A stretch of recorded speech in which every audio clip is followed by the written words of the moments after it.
और राइट जनाब, हम जो है रिमेनिंग सेशन जो हमने लिया था उसको देखने जा रहे हैं। जैसा कि मैंने आपको कमिट किया था कि जो चीज़ें रहती हैं वो इंशाल्लाह मैं आपको सेशन में सेंड करूँगा। तो ये तकरीबन 30 मिनट्स प्लस का सेशन होगा एंड आई विश कि आप इसको अच्छी तरह से कंप्लीट करें ताकि आपको जो इंट्रोडक्शन टू डाटा एनालिटिक्स है वो बिल्कुल सुपरमैन आपका हो जाए। ठीक है ना? तो हमने कुछ काम किए थे, क्विक रिवाइज करेंगे। हमने जो है ये देखा था कि हमारे पास डाटा एनालिटिक्स होता क्या है, और ये प्रेजेंटेशन ऑलरेडी आप लोगों के पास मौजूद है। फिर हमने देखा था 3 हमारे कमिटमेंट्स है कि हम डाटा एनालिसिस को अंडरस्टैंड करेंगे, कोर्स का ओवरव्यू लेंगे, और फिर लर्निंग हमारे पास रोड मैप क्या है, डिटेल सेक्शन आ गया, फिर हमारी स्टूडेंट ओथ थी। उसके बाद हमने सारे के सारे कोर्सेज के बारे में बात किया था कि पाइथन कौन है, आर कौन है, एक्सेल कौन है, why we use which one. ठीक है ना? फिर हमने बात की थी क्या क्या चीज़ हम कमिट कर रहे हैं इस स्पेसिफिक कोर्स के अंदर। इस स्पेसिफिक स्लाइड को हमने काफ़ी डिटेल के अंदर एक्सेल के अंदर शेयर आपके साथ किया था। फिर हमने देखा था डाटा एनालिसिस का प्रोसेस क्या होता है, जिसके अंदर हमारे पास डाटा कलेक्शन है, या अगर आप यहाँ पर देखेंगे फिर डाटा क्लीनिंग है। डाटा क्लीनिंग के बाद हमने बात की थी कि ट्रांसफॉर्मेशन की बात आती है, एनालिसिस की बात आती है, फिर हम उसकी विजुअलाइजेशन और डिस्ट्रीब्यूशन करते हैं। फिर हमने इकोसिस्टम की बात की थी, हमने डिफरेंट इकोसिस्टम की बात की थी कि फॉरेस्ट का इकोसिस्टम किस तरह से होता है, घर का इकोसिस्टम किस तरह से होता है। और उसके बाद हम प्राइमरीली क्या किया था, हम आए थे डाटा एनालिटिक्स के इकोसिस्टम पर। स्टार्ट हमने किया था डाटा सोर्सेज से। हमने देखा था डाटा सोर्सेज से पकड़ेंगे किस तरह से, दैट इज इंजेक्शन, फिर उसकी ट्रांसफॉर्मेशन, लोड, एक्सट्रैक्शन, ये सारी की सारी चीज़ें क्या करेंगे। जो फाइनल डेस्टिनेशन की हमने बात की थी वो आपका डाटा वेयरहाउस है या रिपोर्टिंग डेटाबेस आपकी होती है। एट द सेम टाइम हमने बात की थी कि अगर आप डायरेक्टली बगैर किसी प्रोसेस के जाओगे तो आप लेक पे चले जाओगे। उसके बाद हमने माइनिंग की बात की थी, देखा था जब वेयरहाउस से रिपोर्ट बनती है तो किस तरह से डैशबोर्ड्स, रिपोर्ट्स वगैरह चीज़ें हमारे पास चलती है। फिर हम बहुत क्विकली आए थे, ये चीज़ हमने पिछली स्लाइड में ऑलरेडी डिस्कस काफ़ी डिटेल में की थी कि TSV क्या होता है, CSV क्या होता है, जेसन क्या होती है, XML क्या होता है, उसकी बात की थी। ये कुछ टर्म्स थी जिसके अंदर हमने डाटा मार्ट को सीखा था कि डाटा वेयरहाउस एक सबसेट ऑफ डाटा मार्ट एक सबसेट ऑफ डाटा वेयरहाउस होता है। उसके बाद हमने जो है कुछ टर्म्स की बात की थी। इसके अंदर 2 टर्म्स को हमने डिस्कस कर लिया था, एक थी क्लाउड, और क्लाउड के लिए हमने बात किया था कि AWS most popular cloud, Azzur is a popular cloud, GCP Google cloud platform एक बहुत इंपॉर्टेंट क्लाउड है। और उसके अंदर हमने देखा था कि किस तरह से हमारे पास क्लाउड होते हैं, और उसके बाद बिग डाटा की हमने बात की थी। और फाइनली हमने इसको ड्रॉप किया था डाटा साइंस से थोड़ा सा पहले, जिसको आज हम डिस्कस करेंगे। जब हमने क्लाउड की बात की थी तो उसके अंदर हमने प्लेटफॉर्म एज अ सर्विस की बात की थी, इंफ्रास्ट्रक्चर एज अ सर्विस की बात की थी, और सॉफ्टवेयर एज अ सर्विस की बात की थी। सबसे टॉप जिसमें सबसे कम में कम चीज़ें आपकी डिपेंडेंट होती है क्लाउड पे, वो इंफ्रास्ट्रक्चर एज अ सर्विस है। फिर उसके बाद आपके पास प्लेटफॉर्म एज अ सर्विस है, उसके बाद सॉफ्टवेयर एज अ सर्विस है। इंफ्रास्ट्रक्चर में आप हार्डवेयर लेते हो, प्लेटफॉर्म में हार्डवेयर प्लस एक सिस्टम सॉफ्टवेयर होते हैं लाइक डेटाबेसेस और स्टोरेज, और वो सारी की सारी चीज़ें लेते हैं। और the software as a service में पूरा सॉफ्टवेयर लाइक HRMS ही खरीद लिया तो वो, या रेंट पे ले लिया बेसिकली। जैसे हमने क्लाउड को देखा था कि cloud is like renting an asset, तो बेसिकली ये हमारे पास सॉफ्टवेयर एज अ सर्विस था। बिग डाटा की बात की थी, 3 V's की मैंने बात की थी। मेरा तो मानना ये है कि 3 V's ही इंपॉर्टेंट है। जो बकिया 2 V's अच्छी बात है मौजूद है, लेकिन मेरी अपनी अंडरस्टैंडिंग के मुताबिक वो मेरे ख्याल से इसके बगैर भी बिग डाटा होता है। ठीक है, हमने बात की थी MongoDB की, और ओरेकल्स ऑफ द वर्ल्ड की बात की थी, बिग क्वेरी की बात की थी। टॉप कंपनीज जो डेटाबेसेस यूज़ कर रही है, अगर हम सोचें तो दुनिया की जो टॉप कंपनी जिसके अंदर ट्विटर है, जो कि एक्स के नाम से पहचाना जाता है, दुनिया का one of the most popular आदमी इलोन मस्क की कंपनी है, वो कौन सी डेटाबेस यूज़ कर रही है? वो MySQL यूज़ करती है, वो मनहाटन यूज़ करती है। तो बताने का मकसद ये है, जो चीज़ हम यहाँ सीख रहे हैं कोई ऐसी चीज़ नहीं है कि कोई और यूज़ नहीं कर रहा, टॉप कंपनीज उसको यूज़ कर रही है। अमेजोन जो है अपने सिस्टम के लिए DynamoDB, जो कि एक नो सीक्वल है जिसकी हमने बात की थी, वो यूज़ कर रही है। लिंक्डइन जो है RDBMS के अंदर ओरेकल यूज़ कर रहा है। ठीक है, फिर उसके बाद नेटफ्लिक्स जो है अपने पास क्लाउड बेस्ड कैसेंड्रा यूज़ कर रहा है। तो ये सारी की सारी वो चीज़ें हैं, और मैंने आपसे कहा था कि आपको हॉरिजॉन्टली पूरे लैंडस्केप को देखना है, क्या क्या चीज़ें चल रही है, नाम आपको पता होने चाहिए, ताकि जब आप किसी डाटा एनालिटिक्स या डाटा साइंस की लर्नड ऑडियंस के साथ बैठे हैं तो वो ये ना समझे कि हम किसी ऐसे बंदे से काम कर रहे हैं। इसमें आपकी अपनी रेपुटेशन है, इन ज़्यादा इसकी भी रेपुटेशन है कि भाई तुमने सर्टिफिकेशन तो कर ली लेकिन तुम्हें बेसिक्स ही नहीं पता। तो आई वुड विश और रिक्वेस्ट कि भाई इसको बिल्कुल गहराई तक देखें। अब आ गया हमारा आज का टॉपिक जो हमने लीव किया था। अच्छा, प्राइमरीली ये एक स्लाइड थोड़ी सी कंट्रोवर्शियल स्लाइड है। कंट्रोवर्शियल क्या होता है कि ये this thing is different thing to different people, ठीक है ना। मैं आपको अपनी understanding from best of my knowledge बता रहा हूँ। हो सकता है आपको इसकी डिफरेंट वर्जन्स, डिफरेंट इंटरप्रिटेशंस मिले। तो अगर मैं आपसे पूछूं कि इंसान कौन है, तो हर एक की अपनी एक डिफरेंट डेफिनेशन होगी। तो एआई कौन है, वो भी हर एक की डिफरेंट डेफिनेशन है। मेरे हिसाब से जिस लेवल पे हम आज हैं, ठीक है, उस लेवल पे हमें समझने के लिए ज़रूरी है सबसे पहले आपके पास डाटा एनालिसिस आता है, जिसकी बात हमने की। इसका मतलब ये है कि देखिए, डाटा को पढ़ना, ठीक है ना, वो सबसे पहला काम है। फिर डाटा को क्लीन करना दूसरा स्टेप, फिर डाटा को ट्रांसफॉर्म करना, ठीक है, तीसरा स्टेप, फिर उसके बाद एनालाइज करना। तो इवन आप एआई के लिए भी जाओगे तो भी आपको ये सारे प्रोसेस से गुजरना पड़ेगा। तो सबसे बुनियादी जो चीज़ है, और सेशन के अंदर हमारे पास कुछ लोगों ने पूछा भी था, क्या डाटा एनालिसिस करके डाटा साइंस पे जा सकते हैं? जवाब उसका यस है, क्योंकि आप इन्हीं जगहों से तो डाटा उठाओगे। सीएसवी से केगल, जो दुनिया का सबसे टॉप डाटाबेस, जहाँ पर डाटा आपके पब्लिक डाटा अवेलेबल है, या data.gov, जो कि जहाँ पर गवर्नमेंट का ऑफिशियल ओरिजिनल डाटा आपके पास अवेलेबल है, वहाँ से भी जब आप फाइल उतारोगे तो आपको सीएसवी में ही मिलेगी। तो डाटा एनालिसिस फाउंडेशन है। इवन आप एआई की तरफ भी जाना चाह रहे हो, फाउंडेशन क्या है? डाटा एनालिसिस है, और डाटा को समझना है। फिर उसके बाद टॉप पर वापस आता है डाटा साइंस। डाटा साइंस के अंदर अगर आप देखोगे, हम डिफरेंट मैथमेटिकल एल्गोरिदम लगाकर डाटा से इंसाइट्स को एक्सट्रैक्ट करते हैं। मेरे पास 10 साल का पाकिस्तान के तमाम एजुकेशनल इंस्टीट्यूशन का डाटा अगर होगा, तो उस डाटा साइंस के मॉडल्स लगाकर मैं ये प्रिडिक्ट कर सकता हूँ कि 2025 से लेकर 2030 तक कितनी फीमेल्स और कितने मेल्स सेकेंडरी एजुकेशन कंप्लीट करेंगे। हमने ये बात की थी कि आपके पास हज़ारों वेरिएबल्स होते हैं, ठीक है। तो जैसे अगर इस एजुकेशन के डाटा में हमारे पास कई वेरिएबल है, किस रीजन में है, किस कंट्री में, और इस पे हमने बात की थी जब डाटा एनरिचिंग की बात की थी, तो दूसरी सोर्सेज से भी हमें डाटा वहाँ से पकड़ना होता है, ठीक है ना। और उसके बाद आपका डाटा एनरिच होता है। डाटा साइंस पे आप वो मैथमेटिकल मॉडल्स लगा के प्रोबेबिलिटीज, फोरकास्टिंग, ये सारे के सारे काम परफॉर्म कर सकते हैं। तो सबसे पहले तो आपके पास आ गया डाटा एनालिसिस, उसके बाद data science. Data science analysis वाले डाटा को ही आप मैथमेटिकल मॉडल करके उस पर आगे इंसाइट्स निकालते हो। फिर हमारे पास एक चीज़ आ जाती है जिसको हम कहते हैं मशीन लर्निंग।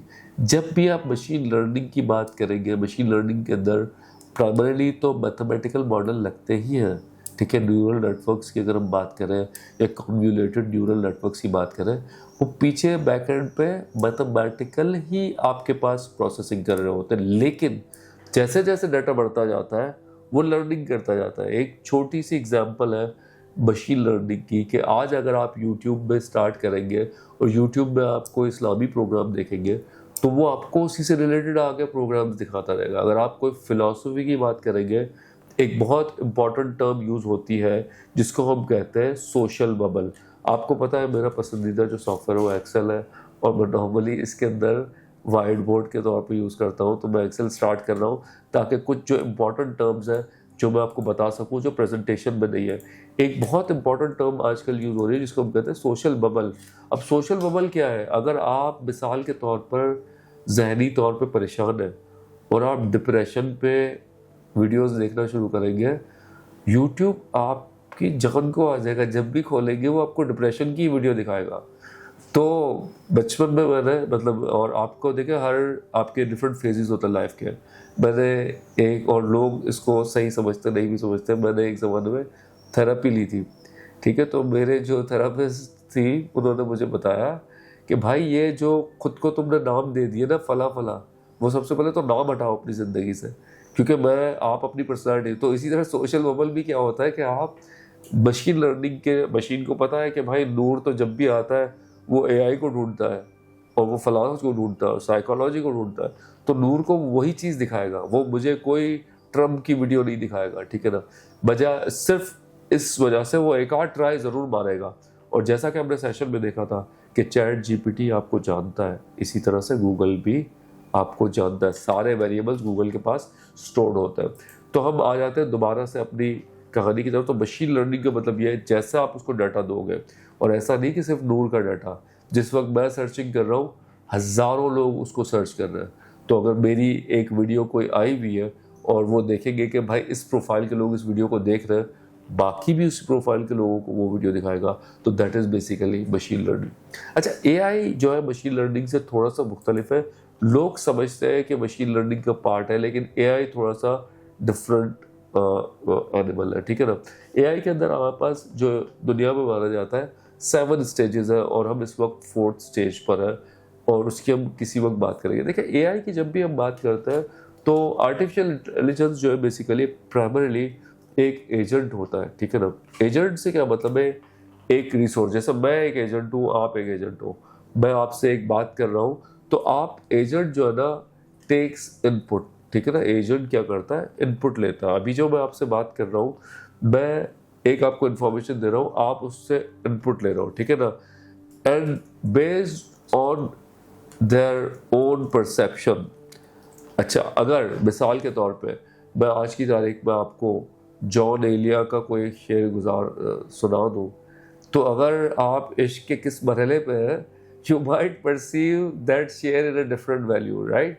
मतलब मैं वही 2 लाइनें बताऊंगा जॉन एलिया की, लेकिन हो सकता है आपके लिए, अगर आप वतन से प्यार करते हो या बहुत ज़्यादा पेट्रियाटिक हो, तो आप उस शेर को वतन के लिए लोगे। अगर आप वालदैन के साथ इतना ज़्यादा अटैच हो, you might take it as वालदैन, और अगर अल्लाह के इतने करीब हो तो you might take that share for Allah. और फिर अगर आप आशिक हो तो आप अपने जो है, जो सिग्निफिकेंट अदर है, उसके लिए लोगे।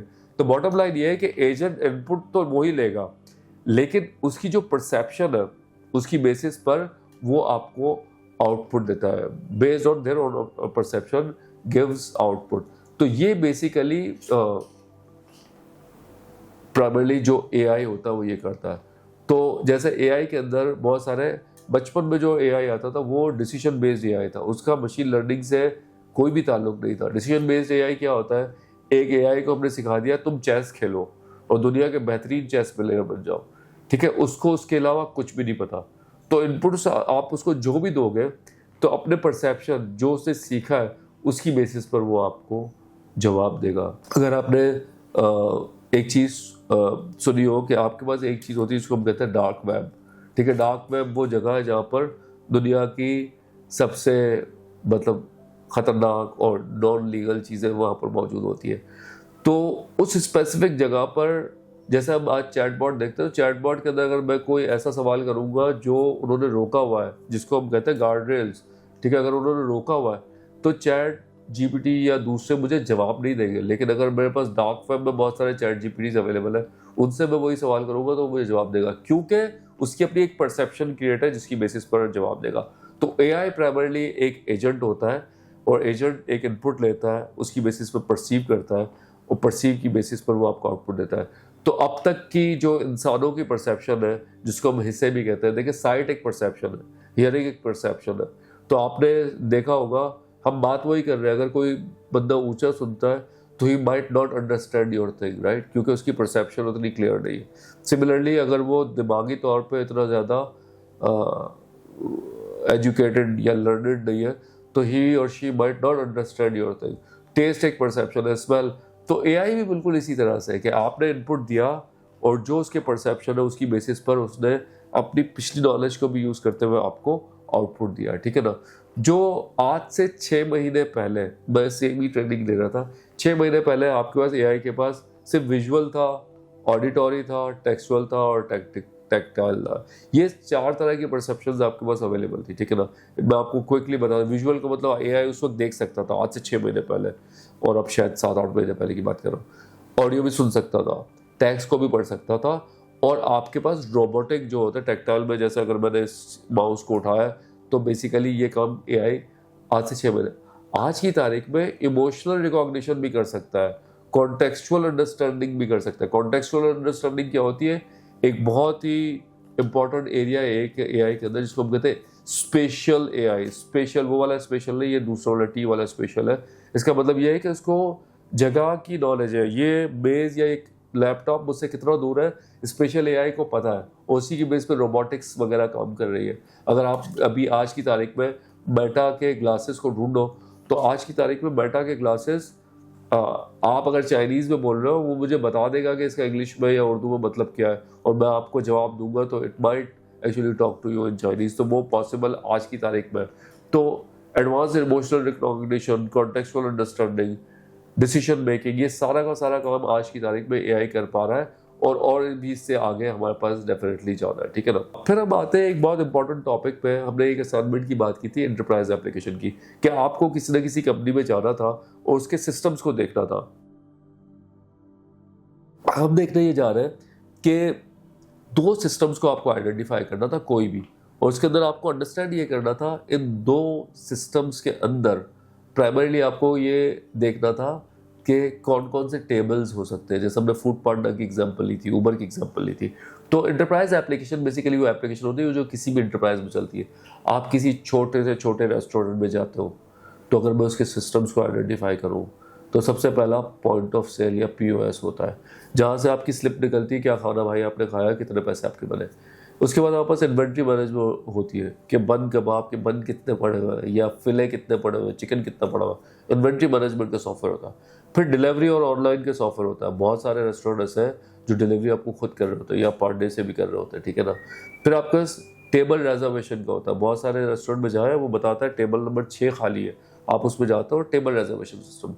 फिर उनके पास ह्यूमन रिसोर्स भी होता है, क्योंकि वो बंदे अपने मैनेजर भी रखते हैं, अपने सारे के सारे समझे सर्वर्स भी रखते हैं, सारी की सारी चीज़ें वहाँ पर होती है। फिर अकाउंटिंग का सॉफ्टवेयर होता है, क्योंकि बिजनेस आप करते ही प्रॉफिट के लिए हो, और अकाउंटिंग से आपको प्रॉफिट एंड लॉस का पता चलेगा।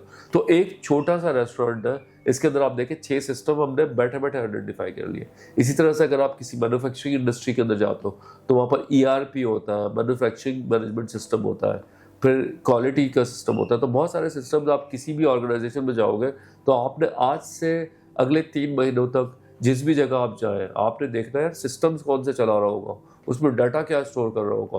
और सिर्फ अगर आप इतना ही काम 3 महीने तक करोगे तो आपकी डाटा की नॉलेज आपको समझ में आना शुरू हो जाएगी, चीज़ों को देखने का अंदाज आपका चेंज हो जाएगा, ठीक है ना।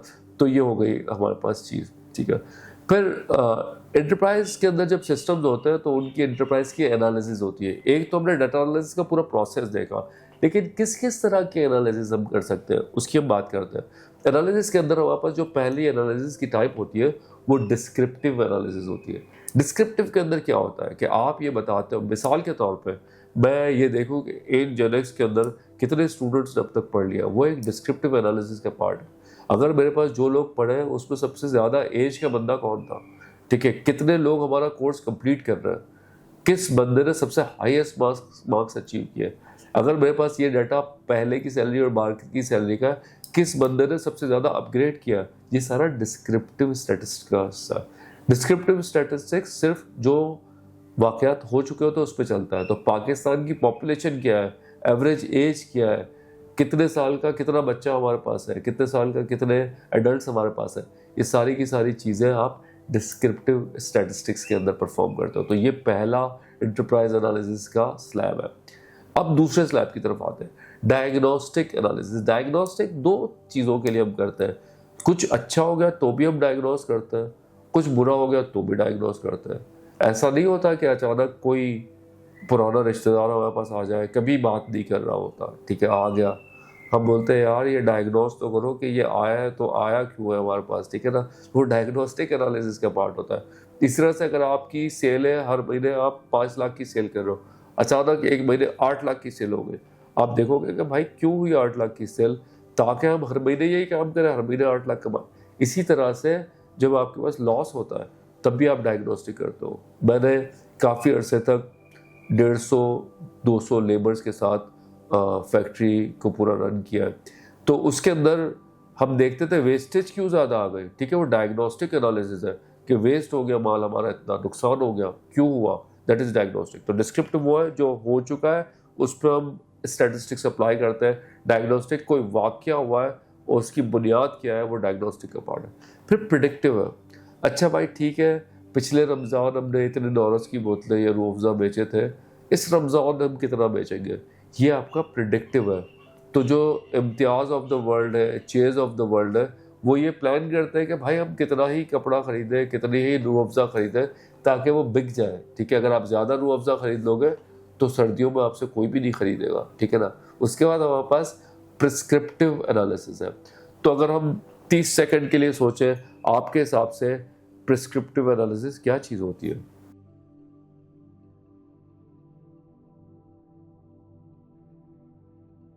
प्रिस्क्रिप्टिव जैसा कि नाम से ज़ाहिर है, आप प्रिस्क्राइब करते हो। आप किसी डॉक्टर के पास जाते हो तो डॉक्टर को बोलता है कि भाई ये खाना खाओ, ये खाना नहीं खाओ, नींद इतनी पूरी करो, ये दवाई करो। ये सारे के सारे हमारे प्रिस्क्रिप्टिव स्टैटिस्टिक्स का पार्ट है जिसमें आप प्रिस्क्राइब करते हो। तो अगर आपकी कंपनी के अंदर कोई कंसल्टेंट आता है, वो प्राइमरली प्रिस्क्रिप्टिव स्टैटिस्टिक्स के ऊपर काम कर रहा होता है। तो ये हमारे डाटा एनालिसिस की टाइप्स है जो आप किसी भी इंटरप्राइज में करते हो, और इसी के अंदर कोई भी चीज़ होगी वो फॉल करेगी। आपका जो असाइनमेंट हमने पहले दिया था, ये असाइनमेंट ज़हनी असाइनमेंट है। आपको सोचना है कि अगर आपको पूरी आपकी सिटी, अगर आप लाहौर, इस्लामाबाद, कराची, सऊदी अरेबिया, हमारे पास ऑल अराउंड द वर्ल्ड अल्हम्दुलिल्लाह लोग आते हैं, तो आपने अपनी सिटी का सोचना। आप सोचो कि अगर आपके पास सारी सिटी का डाटा अवेलेबल हो, क्या ऐसी चीज़ें जो आप एनालाइज करना चाहोगे। तो आप 30 सेकंड्स लें, अपने आप को थोड़ा सा टाइम दें और समझे कि क्या चीज़ आप एनालाइज करोगे इसके अंदर, ठीक है। उस वक्त तक मैं अपना गला गीला करता हूँ।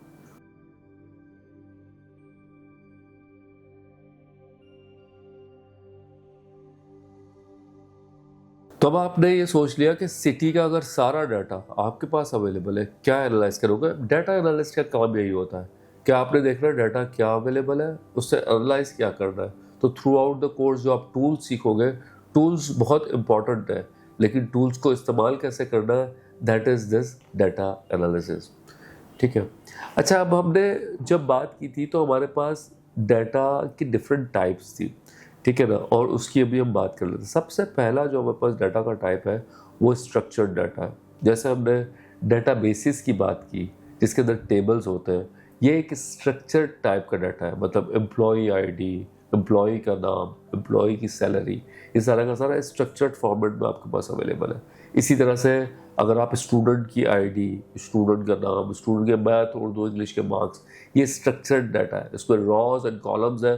रॉस कॉलम्स का मतलब वो स्ट्रक्चर्ड है। इसी तरह CSV फाइल की हमने बात की थी। कोई भी आप अपने सॉफ्टवेयर से एक्सपोर्ट करते हो, वो सारा का सारा आपके पास स्ट्रक्चर्ड डाटा होता है। दूसरी जो डाटा की टाइप है वो कहलाता है सेमी स्ट्रक्चर्ड। सेमी स्ट्रक्चर्ड का मतलब ये है कि कुछ डाटा आपके पास स्ट्रक्चर्ड है, कुछ अनस्ट्रक्चर्ड है। तो ईमेल की आप मिसाल ले लें। फ्रॉम किससे ईमेल आई, स्ट्रक्चर्ड है। टू किसको ईमेल गई, स्ट्रक्चर्ड है, ठीक है। उसके बाद आपके पास एक आता है बॉडी। अब बॉडी के अंदर आप दुनिया की कहानी लिख लें। अटैचमेंट, उसके अंदर कोई भी अटैचमेंट डाल दें, वो आपका सारा का सारा नॉन स्ट्रक्चर्ड डाटा है। लेकिन किसको भेजी, किस वक्त भेजी, टाइम क्या था, डेट क्या थी, ये सारी की सारी स्ट्रक्चर। तो स्ट्रक्चर्ड और नॉन स्ट्रक्चर्ड डाटा को जब मिलाते हो तो आपके पास सेमी स्ट्रक्चर्ड बनता है। तीसरा आपके पास अनस्ट्रक्चर्ड डाटा है जिसकी हमने बात की थी कि आप अगर फेसबुक की रील्स है, फेसबुक के शॉर्ट्स है, ये सारे के सारे आपके नॉन स्ट्रक्चर्ड डाटा है। लेकिन उसमें से भी डाटा की इंसाइट्स निकलती है। आपको ये पता है कि मुझे एग्जैक्टली नहीं याद है, लेकिन 30 जैसा मैंने बताया था कि सोशल मीडिया में नहीं यूज़ करता हूँ। तो अब मिसाल है 30 सेकंड्स की एक रील होती है मैक्सिमम। तो फेसबुक को ये पता है कि इस रील में से कितने सेकंड में बंदा गिर के बाहर आगे बढ़ रहा है, कितनी देर में हम स्क्रॉल मार रहे हैं, ठीक है, 10 सेकंड में मार रहे हैं या 15 सेकंड में मार रहे हैं। तो ये सारा इवन अनस्ट्रक्चर्ड डाटा में भी फेसबुक स्ट्रक्चर्ड डाटा निकाल लेता है कि 10 सेकंड में हुआ या 20 सेकंड में हुआ। तो अनस्ट्रक्चर्ड डाटा वो डाटा जिसको आप रॉ कॉलम में कन्वर्ट ना कर सके। तो ये हमारे पास डाटा की टाइप्स हो गए, ठीक है। जो हमने कोर्सेज की बात की थी उसको हमने काफ़ी डिटेलिंग के अंदर देखा था, लेकिन हम एक थोड़ा सा और देखेंगे। और ये सवाल हमारे पास सेशन के अंदर भी आया था कि डाटा एनालिसिस और डाटा साइंस के बीच में क्या कॉमन है, क्या डिफरेंट है, उसकी हम बात करेंगे। तो जो कोर्सेज के साथ हम इसको अलाइन भी करेंगे, समझेंगे कौन सी चीज़ कहाँ हो सकती है। तो आपके पास जो एक्सेल है, जैसा कि हमने बात किया था, बेसिक डाटा एनालिसिस आपके पास एक्सेल में आप कर सकते हो। फिर अगर आपको एडवांस डाटा एनालिसिस करना है तो उसके लिए पाइथन की ज़रूरत पड़ेगी। अच्छा, क्यों पाइथन की ज़रूरत पड़ेगी? अच्छा, इसमें डाटा एनालिसिस की बात हो रही है। अब पावर BI में आप विजुअलाइजेशन तो बहुत ज़बरदस्त कर सकते हो, लेकिन अगर आपको बहुत ह्यूमंगस किस्म के डाटा को एनालाइज करना है, उसमें से नल वैल्यूज़ की चीज़ें देखनी है और डिफरेंट किस्म के चीज़ें अप्लाई करनी है। ऑल्दो नल वैल्यूज़ को आप पावर क्वेरी के ज़रिए इस्तेमाल कर सकते हो, लेकिन जैसा कि हमने बताया था कि कॉम्प्लेक्स एनालिसिस जहाँ पर इनकी बुनियादें ख़त्म होती है वहीं से पाइथन शुरू होता है, तो उसके लिए आप डाटा एनालिसिस को यूज़ करते हो। फिर हमारे पास विजुअलाइजेशन और रिपोर्टिंग बेसिक के लिए एक्सेल है। हमने बात की थी कि एक्सेल के अंदर आप डैशबोर्ड बना सकते हो और इंशाल्लाह सेशन के अंदर आप बनाओगे भी, लेकिन एडवांस आपको करना है तो टैबलू और पावर बीआई एडवांस एनालिसिस के लिए आपके पास यूज होता है। फिर एक वन डायग्राम में बीच में साइंस और एनालिसिस के दोनों के बीच का हिस्सा है। ये वो चीज़ें जो दोनों जगह आपको चाहिए। डाटा कलेक्शन दोनों में होता है, डाटा की इंटीग्रेशन दोनों में होती है, स्टोरेज दोनों में होती है, ट्रांसफॉर्मेशन दोनों में होती है। तो कलेक्शन हमने पहले ही सीखा था, डाटा उठेगा कहाँ से। ट्रांसफॉर्मेशन हमने पहले ही सीखा था कि किस तरह से आप उसको ट्रांसफॉर्म करोगे। स्टोर, आप डाटा स्टोर कहाँ करोगे। एक नई चीज़ इसमें आ गया, इंटीग्रेशन। इंटीग्रेशन का क्या मतलब है कि आपकी जो हमने बात की थी एपीआईज, किस तरह से आपस में दो चीज़ें इंटीग्रेट होती है, तो वो भी आप इसके अंदर लोगे। तो मिसाल के तौर पर आपके पास जितने लोग गुजर रहे एक ट्रैफिक के सिग्नल से, तो डायरेक्ट सिग्नल से मेरे पास डाटाबेस में डाटा आ जाए, वो इंटीग्रेशन का पार्ट है। तो वो हम जो है डाटा एनालिसिस और डाटा साइंस के बीच, और ये तीनों के तीनों काम अगर आप देखें, कलेक्शन हम सीक्वल और पाइथन में कर सकते हैं अच्छी तरह से, इंटीग्रेशन हम सीक्वल पाइथन में कर सकते हैं, स्टोरेज हम सीक्वल में कर सकते हैं, प्रोसेसिंग और ट्रांसफॉर्मेशन हम पाइथन में कर सकते हैं। लेकिन बेसिक वाला काम तो आप जो है पावर बीआई में भी कर सकते हो, लेकिन पावर बीआई डाटा साइंस की साइड के वर्ल्ड को नहीं देखता। इसीलिए आप देखें हमने इसमें सब जगह कहीं भी पावर बीआई या टैबलू नहीं लिया, क्योंकि डाटा साइंस की साइड एक डिफरेंट साइड है। फिर आपके एआई के algos, model building, hypothesis building, machine learning के मॉडल बिल्डिंग और स्टैटिस्टिकल पैटर्न एनालिसिस, इस सारा का सारा काम साइंस में पाइथन से होता है। तो इसलिए जैसा कि हमने सेशन में डिस्कस किया था कि आप एनालिसिस से साइंस की तरफ जा सकते हो। बुनियाद आप यहाँ बनाओगे, अगर आपको साइंस की तरफ जाना है तो पाइथन आपको आनी चाहिए। फिर एक बहुत ही इम्पोर्टेंट एरिया है रोल्स का। ठीक है, काफ़ी सारे सवालात हमारे पास सेशन में आए थे कि भाई हम जॉब पे कैसे जाएंगे, चीज़ें क्या करेंगे। तो उसके लिए आपको ये समझना ज़रूरी है कि कौन कौन से दुनिया के अंदर रोल्स अवेलेबल है। तो डाटा के हवाले से सबसे पहले डाटा आर्किटेक्ट। आर्किटेक्ट जिस तरह बिल्डिंग का आर्किटेक्ट होता है, वो डिसाइड करता है कि बुनियाद कितनी अंदर तक जाएगी, स्टील कौन सा लगेगा, सीमेंट कौन सी आएगी, कितने मंजिल की इमारत बन सकती है इस स्पेसिफिक लैंड के ऊपर। तो आपने समझना यह है कि आर्किटेक्ट खुद कुछ भी काम नहीं कर रहा होता, लेकिन वो सारी चीज़ डिज़ाइन कर रहा होता है। तो सेम जो डाटा का आर्किटेक्ट है, क्या अजूर पे डालना है, एडब्ल्यूएस पे डालना है, ऑन प्रेम करना है, क्लाउड करना है, ये सारे के सारे माई सीक्वल पे डालना है, एमएस सीक्वल पे डालना है, एक्सेस यूज़ करना है, ये कौन डिसाइड करेगा? आर्किटेक्ट डिसाइड करेगा। उसके बाद हमारे पास डाटा इंजीनियर आ जाता है। डाटा इंजीनियर एक ऐसा रोल है जो दरमियान की चीज़, सोर्स से विजुअलाइजेशन, सोर्स से भी इसका ताल्लुक नहीं, विजुअलाइजेशन का भी ताल्लुक। ईटीएल का जो पूरा प्रोसेस है कि उठा के ट्रांसफॉर्म करके लोड करना, वो डाटा इंजीनियरिंग का काम होता है। तो दुनिया के अंदर जो बड़ी ऑर्गेनाइजेशन है उसमें डाटा इंजीनियर एक सेपरेट रोल है जो कि ये काम करता है। फिर एनालिस्ट आ गया। अच्छा, एनालिस्ट को साथ साथ हम तीन चीज़ों को एक साथ देखते हैं। एक आपके पास डाटा एनालिस्ट है, ठीक है, अगर मैं इसके अंदर लूँ, एक आपके पास डाटा बिजनेस एनालिस्ट है, और एक आपके पास बीआई एनालिस्ट है। तीन डिफरेंट चीज़ें, और अगर मैं इसके शेप को कुछ कलर कर दूँ डिफरेंट तो मैं समझ में आएगा। ये तीनों एक दूसरे के साथ अमालगमेट है। जैसा कि हमने लास्ट सेशन में बात, अगर आप सादा डाटा एनालिस्ट बनना चाहते हो और सादा खुशबू किस्म के डाटा एनालिस्ट बनना चाहते हो, उसमें सिंपली आपको कुछ नहीं करना, आपका दिमाग का कोई काम नहीं है। आपने डाटा एक जगह से उठाया और उसको ट्रांसफॉर्म करके लोड कर देना, that is your data analyst. लेकिन अगर आपको बिजनेस फंक्शनल नॉलेज है तो आप अपने डाटा से ये निकाल सकते हो कि भाई मैं एक फार्मास्यूटिकल हूँ और ये जो माल खरीद रहे चाइना से वो सस्ता तो आ रहा है, जर्मनी से महंगा आ रहा है, लेकिन जो चाइना और जर्मनी के बीच में डिफरेंस क्या है, जर्मनी वाला माल अच्छी क्वालिटी का प्रोड्यूस कर रहा है, वेस्टेज कम हो रही है। तो मैं डाटा से आपको बता सकता हूँ भाई चाइना तो तुम्हें महंगा पड़ रहा है जबकि जर्मनी सस्ता पड़ रहा है। ये हमारी डाटा एनालिस्ट और बिजनेस की फंक्शनल इन्फॉर्मेशन को दोनों को मिलाकर है। एक बीआई एनालिस्ट की जॉब अक्सर होती है, ये सिर्फ टूल यूजर्स को हम बीआई एनालिस्ट नॉर्मली बोलते हैं। तो डाटा एनालिस्ट मतलब सिर्फ वो डाटा से खेलेगा, बिजनेस की नॉलेज नहीं होगी। बिजनेस एनालिस्ट जिसको डाटा और बिजनेस की नॉलेज होगी, और बीआई बेसिकली टूल्स होगा। डाटा साइंटिस्ट जैसा कि मैंने आपको बताया था कि वो सारे आपके मैथमेटिकल फंक्शंस, फॉर्मूलाज जो है उसको अप्लाई करने के लिए यूज होता है। आपके डाटा से इंसाइट्स निकालना आपके डाटा साइंटिस्ट का काम है, ठीक है। Machine learning engineer on the other and वो मशीन लर्निंग से रिलेटेड जो मॉडल्स होते हैं उसको इम्प्लीमेंट करता है। तो डाटा साइंस और मशीन लर्निंग थोड़ी बहुत ओवरलैपिंग तो ज़रूर है, लेकिन दोनों के रोल्स के अंदर फ़र्क है। एक बेसिक डाटा साइंटिस्ट भी हो सकता है जो रेगुलर डाटा से नई चीज़ें निकाले, जिसके अंदर मशीन लर्निंग का कोई भी ताल्लुक नहीं हो। मशीन लर्निंग के अंदर नॉर्मली एक मशीन लर्निंग की पाइपलाइन होती है, क्योंकि उसमें हर वक्त डाटा आपके पास फ्लो में आता रहता है और उसकी बेसिस पर आप डिसाइड करते हो क्या नॉर्मल है और क्या नहीं नॉर्मल है। और फिर उसके बाद एक रोल आता है जो कि डाटा गवर्नेंस और एथिक्स पर आता है। ये बहुत इंपॉर्टेंट रोल है और ऑर्गेनाइजेशन टॉप ऑर्गेनाइजेशन के अंदर चलता है, जो कि ये डिसाइड करते हैं कि कौन सा डाटा रखना है, कौन सा डाटा की क्या इज्जत होगी, किस तरह से उस पर काम करेंगे।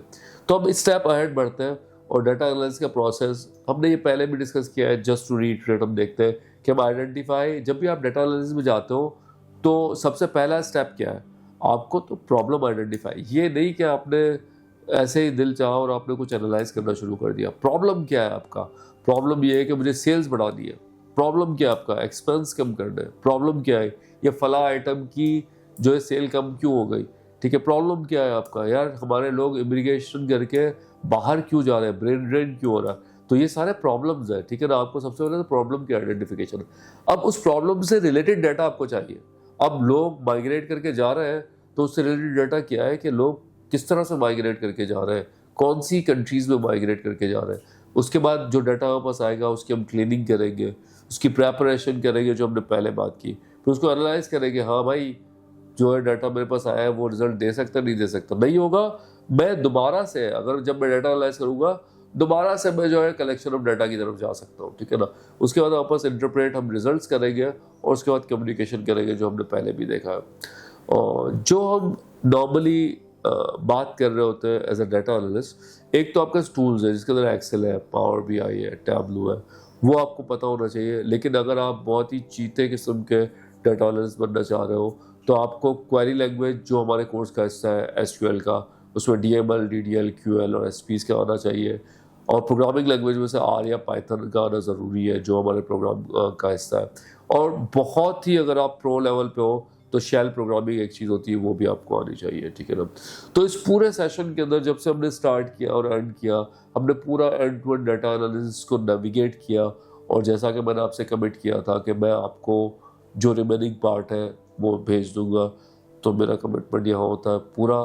और thank you so much for listening to this video and I hope कि आपने इससे चीज़ें लर्न की होगी।